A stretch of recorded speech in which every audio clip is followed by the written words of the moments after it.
This is ChangeMakers with Katie Gore, finding the right solutions for the affordable housing community. I'm back with ChangeMaker Sunny Shaw, the Executive Director of Southern Idaho's Twin Falls and Jerome Housing Authorities. We've been talking about her work over the last 20 years in the affordable housing industry. Sunny, in part one, you mentioned the rising rents in your area and that you've had a lot of people migrating to Idaho. How has that impacted the dynamics of your community? Yes. So we are seeing, and again, I hate to say again and again that we are much like the rest of the country, even though we're rural and small. We are seeing a workforce that is completely different than what it used to be. It may be a workforce who has given up and just isn't interested in working, or it may be a workforce who wants to work on their own terms. This is one of the things that I've been talking with agencies about as I've worked on salary studies for them, talking about perhaps it's time we shift what a work week looks like so that we can attract people. Because you hear agencies complain all the time, I just can't attract any workers. Well, maybe we could attract workers if we weren't saying you have to work Monday through Friday from 8 to 5. Instead, we were more flexible on that, knowing that there were folks who were like, man, I would love to work 3 days a week for 10 hours. Or, and I would like to work 2 days, a week, and then matching those up so that we can have those full-time hours covered, but being more flexible and creative in what we're looking for in our team members. Because in Idaho, and I think it's the same across the country, we will hire someone and they'll work for 3 or 4 months, enough to get a little money in the bank account. And they'll go, you know what? I'm good now. I can rest on this for a few months. And it's a completely different way of thinking about work. So it's probably time that employers start thinking about it differently as well. We used to expect the people we would hire to meet us on our terms because, hey, we're the ones that are giving you the job. But now we're recognizing we can't get the work done without a team. And so maybe we can appeal to some really skilled, good workers if we're willing to be flexible in schedules and have conversations with them about what an ideal work schedule would work for them and determine ways that we can hold them accountable on that work schedule. Those are the things we're seeing in Twin Falls. We see a lot of jobs, not necessarily people either wanting to work the job or wanting to work those hours as restricted as they may feel. So I'd be really interested to see if employers across the country shifted our mindset, what that could look like. Have you had other discussions with other people in Idaho they have like samples down and they're figuring it out, or you guys are all still trying to identify what's reasonable for the workforce? I think we're all still brainstorming. We recently had our Idaho chapter of NAHRO meeting the end of October. And this was one of the conversations that we had of like, what is a good work schedule for your team? We used to talk about burnout and be like, hey, that's just part of life. And now we recognize that we need to be more cautious and really take better care of our teams so that we don't face some of those challenging issues. So, Katie, I think that the people that I work with, we're still talking about it. Sadly, sometimes Idaho talks about things and follows what the rest of the country is doing, but maybe in some of these areas we can be trendsetters and actually come up with the answers and implement them before everyone else begins down that path. Let's talk about NAHRO for a minute here. You just mentioned it, and you have served as a president of NAHRO for several years, and you are still very involved, obviously. What are some of the bragging points that you can think of during your tenure there as president? Oh, goodness. It was an amazing experience. As senior vice president in NAHRO, I got to travel the country. I think my last year as senior vice president, I attended 22 conferences across the country and got to meet so many housers, even on the state level. Oftentimes we don't see those folks at the national level. And so I got to meet housers. I got to hear their stories, hear their struggles, see really unique ways that they were solving their challenges. Katie, one of the things I say is that I am not that creative myself, but I'm really good at borrowing someone else's idea and figuring out how to make it work for myself. So I've had a lot of opportunity to see a lot of really good ideas being put to work. What would I be most proud of? When I became president of NAHRO, the tone shifted a little bit. It was different than when I was senior vice president because of the COVID lockdown. So we went from, as an organization, having 3 conferences a year in person to having 3 conferences a year virtual. And that really shifted the tone a lot. It's difficult to have a virtual conference day in and day out. It's difficult to keep folks to continue registering for a virtual conference. So you see the energy and the commitment and the attendance drop when you get to the point where you're on your 6th virtual conference. So that was a real challenge. Unwinding hotel contracts, that was a challenge. So when I think of what I'm proud of, I'm proud that we got out of all of those contracts successfully. But more deeply than that, I have 2 things that I'm very proud of. One was that during my term, we were able to put into our strategic goal a goal that specifically focuses on diversity, equity, and inclusion. Before that, it was something we had talked about, but at the start of my term, we actually made its focus a goal, and it has been continued on this new term as I'm the immediate past president. I've handed that gavel off. So I'm very proud of that we recognize the importance of DEI and the responsibility that housers have in ensuring that those barriers are removed from the households that we serve. The other thing that I'm very proud of is bringing attention to PIH, public and Indian housing. Sometimes we forget that we are tied together in those notices, public and Indian housing, and how strong of a group we could be if we advocated together instead of separately. Now, granted, some of our advocacy work that we have to do in public housing and Indian housing is different, but we certainly are stronger when we stand up for each other, carry each other's points forward. So I was able to help bring a closer look at Indian housing as it relates to the work that we do. And we took a trip of housers from the lower 48 who went up to learn from our native housers in Alaska. So we did an Alaskan exchange. We did not call it anything more than an exchange because it was an exchange of knowledge. It wasn't just a trip or a learning excursion because they wanted to learn from us as well. And so we had 3 days up in Alaska, a group of really strong NAHRO leaders who listened and heard and understood the challenges that they face that are so unique from us. Oh my goodness. And then we were able to carry that torch forward and work to develop that relationship going forward. And I think that because of that, we have got a much stronger relationship with our Indian housing partners. And I hope to see it develop even greater in the future. We've had a previous podcast who was from Alaska and operated a housing agency up there. And he went through just the logistics of going from community to community and how far apart they are.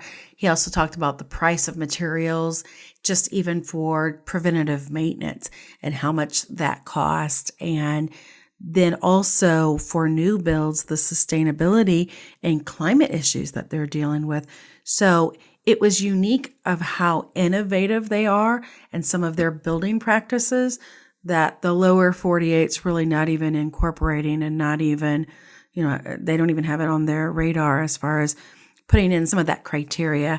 So it is fascinating when you compare across spectrums like that. What a unique inclusion. And, do you see now the NAHRO teams, taking either one of those items that you mentioned? Do you see them now being able to grow that a little more as those ideas are maturing more within the organization? Absolutely. Absolutely. I see, because I still have my pulse, my finger on the pulse of NAHRO right now, and they are working beautifully with the Alaska team. I think it was Griffin that was on your Yep. podcast, Yep. and he's an amazing man. He and Carol Gore, the great work that they're doing.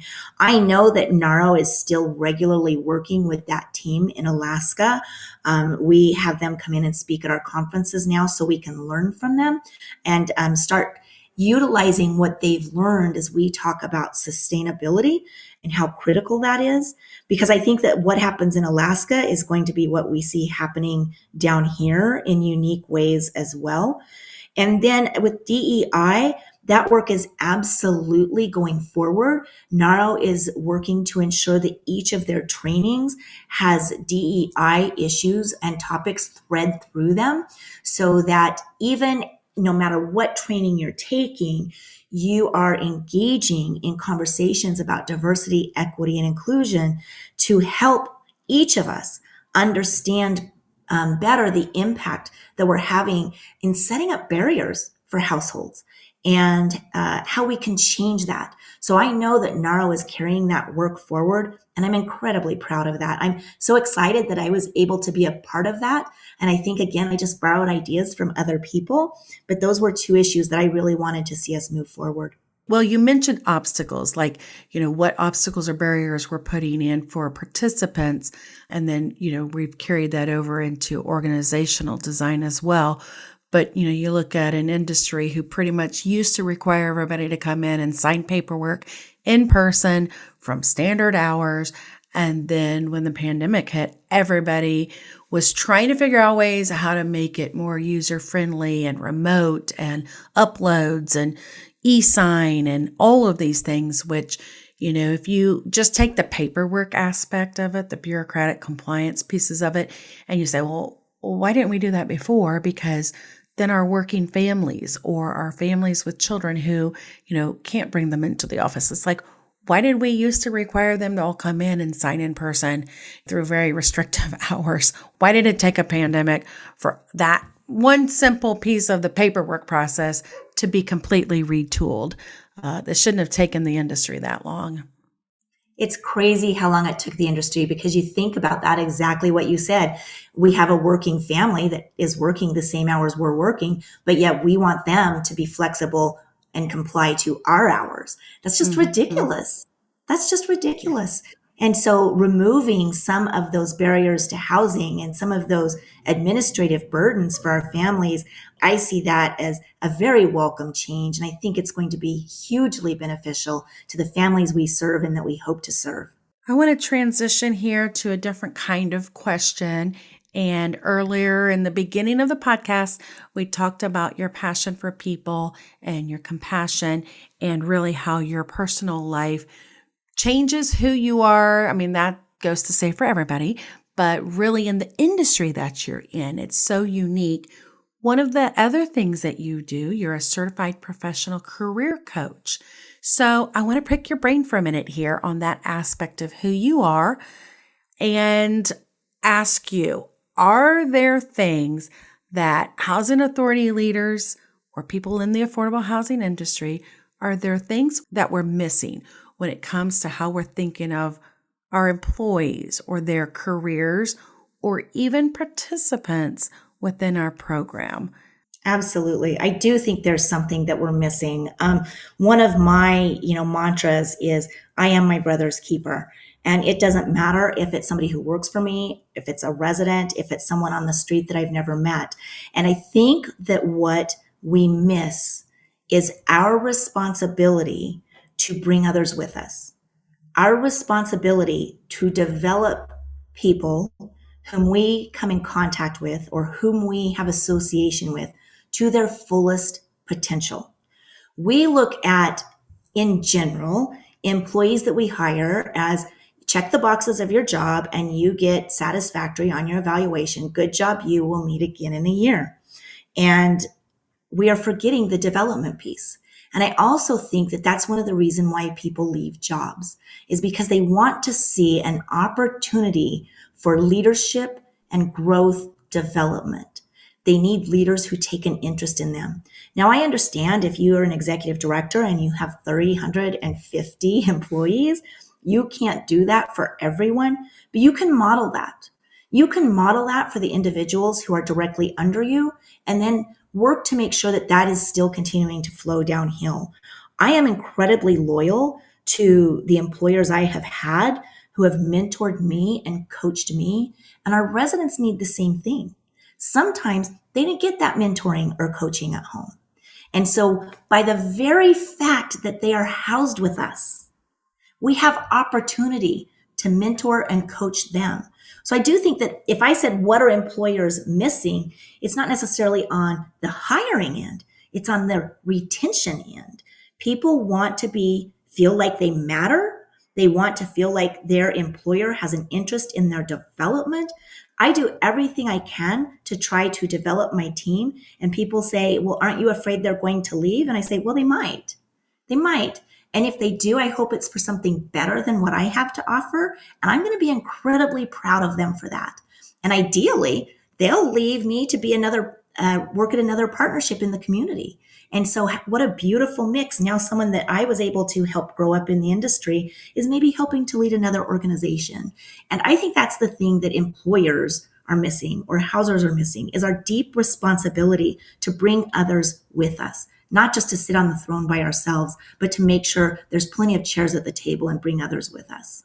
So last question I have for you. What do you think are the policy needs that maybe need to be put in place for the industry as we predict for the next 5 years? I think we're in a really kind of concerning time.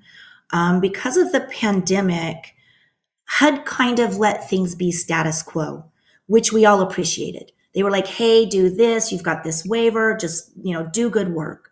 And so most all of us did really good work and made great things happen during that time.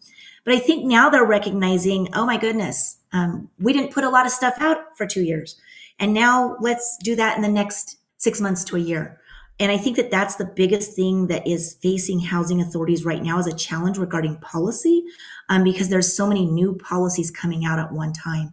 You have the FSS policy changes.